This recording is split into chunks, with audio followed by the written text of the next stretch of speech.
வைஜெயந்தி.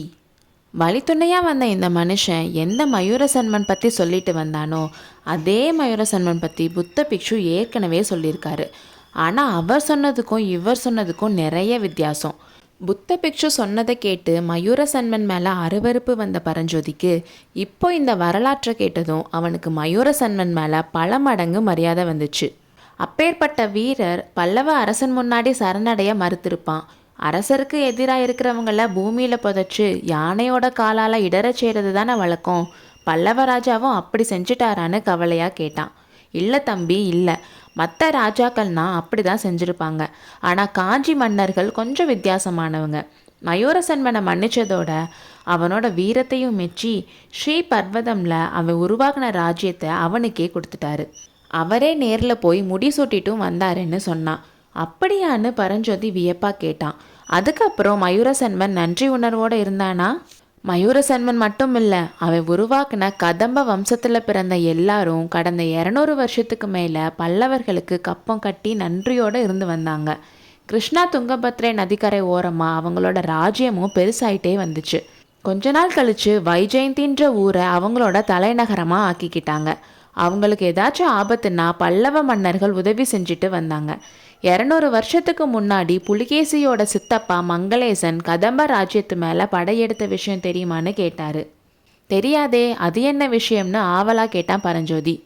ஆமாம், நீ சின்ன பிள்ளை, உனக்கு எப்படி தெரியும்?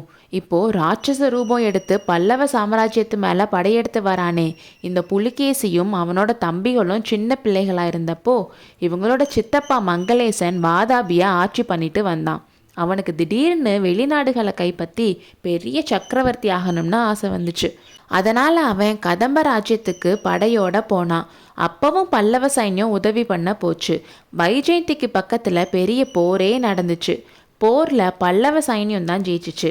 சலுக்கர்கள் தோத்து போய் பின்வாங்கி ஓடிட்டாங்க. அப்போவே அந்த சலுக்கர் படையை பல்லவ சைன்யம் பின்தொடர்ந்து போய் அப்போவே அடியோடு அழிச்சிருந்தா இப்போ இந்த யுத்தமே வந்திருக்காதுன்னு சொன்னான். பரஞ்சோதிக்கு இந்த பழைய வரலாற்றெல்லாம் கேட்க ரொம்ப சுவாரஸ்யமாக இருந்துச்சு. யுத்தங்கள் பற்றியும் அது எப்படி நடந்துச்சுன்னு கேட்க அவனுக்கு ஆவலாக இருந்துச்சு.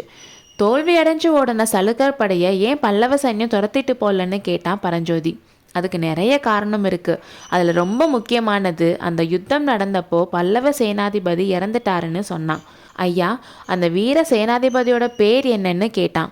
நீ கேள்விப்பட்டது இல்லையா? சேனாதிபதி கலிப்பகை தான். இப்போ இருக்க கலிப்பகையாரோட மாமா. கேள்விப்பட்டிருக்கேன். அந்த வீரனை கல்யாணம் பண்ணிக்கிறதா இருந்த திலகவதியாரை பற்றியும் கேள்விப்பட்டிருக்கேன்னு சொன்னான் பரஞ்சோதி. உனக்கு எல்லாம் தெரிஞ்சிருக்கே, நீ பெரிய சைவன்தான் போல. ஆமாம் ஐயா, நாங்கள் சைவர்கள். திருநாவுக்கரசரை பார்க்கறதுக்கு தான் காஞ்சிக்கே வந்தேன். அப்படியா தம்பி, நானும் சைவந்தான். திருநாவுக்கரசரை நீ காஞ்சியில் பார்க்கலையா? இல்லை. ஏன்? அதுக்குள்ளே இந்த வேலை வந்துடுச்சே. எந்த வேலை? ஐயா, நீங்கள் என்ன வேலைன்னு எதுவும் கேட்காம இருந்தா எனக்கும் பொய் சொல்ல வேண்டிய அவசியம் வராது. ஆஹா, நீ ரொம்ப புத்திசாலி தான். உன்ன மாதிரியே எனக்கும் ஒரு பையன் இருக்கான் தம்பி. உன்னோட வயசு தான். இந்த பிரயாணத்தில் என் கூட வரணும்னு அடம் பிடிச்சான். நான் தான் வேணான்னு சொல்லிட்டேன். அதனால் என் மேலே கோவம். இப்படிப்பட்ட ஒரு வீரனுக்கு மகனாக பிறந்திருந்த அந்த அதிர்ஷ்டசாலி பையனை நினச்சி பரஞ்சோதிக்கு ஒரு செகண்ட் பொறாமல் வந்துச்சு. அதுக்கப்புறம் அவன், ஐயா, வைஜெயந்தி போரை பற்றி பாதிலே நிப்பாட்டிட்டீங்க. அந்த போரில் சேனாதிபதி கலிப்பகை இறந்துட்டு தான் சொன்னீங்க. அதுக்கப்புறம் பல்லவ சைன்யத்துக்கு வேறு சேனாதிபதி கிடைக்கலையா? தோத்து ஓடி போன சலுக்கர்களை ஏன் துரத்திட்டு போகலன்னு பரஞ்சோதி கேட்டான். விசித்திர சித்தர்னு பட்டப்பெயர் வாங்கின காஞ்சி சக்கரவர்த்தியை நீ பார்த்துருக்கியா தம்பின்னு சம்பந்தம் இல்லாமல் அவன் கேட்டான். பரஞ்சோதி அமைதியாக இருந்தான்.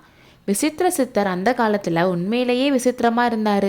உலகத்தில் யுத்தமே நடக்கக்கூடாது, எல்லா மக்களும் ஆடல் பாடல்னு சந்தோஷமாக இருக்கணும்னு நினச்சாரு. அவரோட மனசில் இப்போ இருக்க ராஜ்யமே போதும், அதிகம் எதுக்குன்னு நினச்சாரு.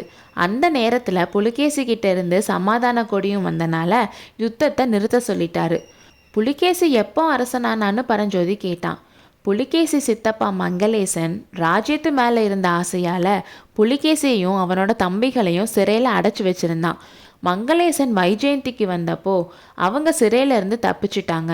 தோத்து போய் திரும்பின மங்களேசனை புலிகேசி கொன்று அவன் அரசனாயிட்டான். உடனே காஞ்சி சக்கரவர்த்திக்கு சமாதான தூது அனுப்பினான். அவன் கூட சமாதானம் செஞ்சுக்கிட்டனால வந்த பலனை இப்போ அனுபவிக்கிறாரு. புலிகேசியோட சைன்யம் இப்போ வைஜெயந்தியை கைப்பற்றிட்டு முன்னேறி வந்துட்டே இருக்காங்களாம். வைஜெயந்தியை கைப்பற்றின உடனே புலிகேசி அங்கே இருந்த செல்வங்களை எல்லாம் கொள்ளையடிச்சிட்டு அந்த ஊரையே கொளுத்த சொல்லிட்டானாம். இதையெல்லாம் என்னால் நம்பவே முடியலை. ஒருவேளை உண்மையாக இருந்தால் சக்கரவர்த்தி மகேந்திரவர்மருக்கு இதுவும் வேணும் இன்னமும் வேணும்னு தான் சொல்லுவேன். உலகத்தில் இருக்க ராஜா எல்லாம் போரில் புலி சண்டையில் சிங்கம்னு பட்ட பேர் வாங்குவாங்க.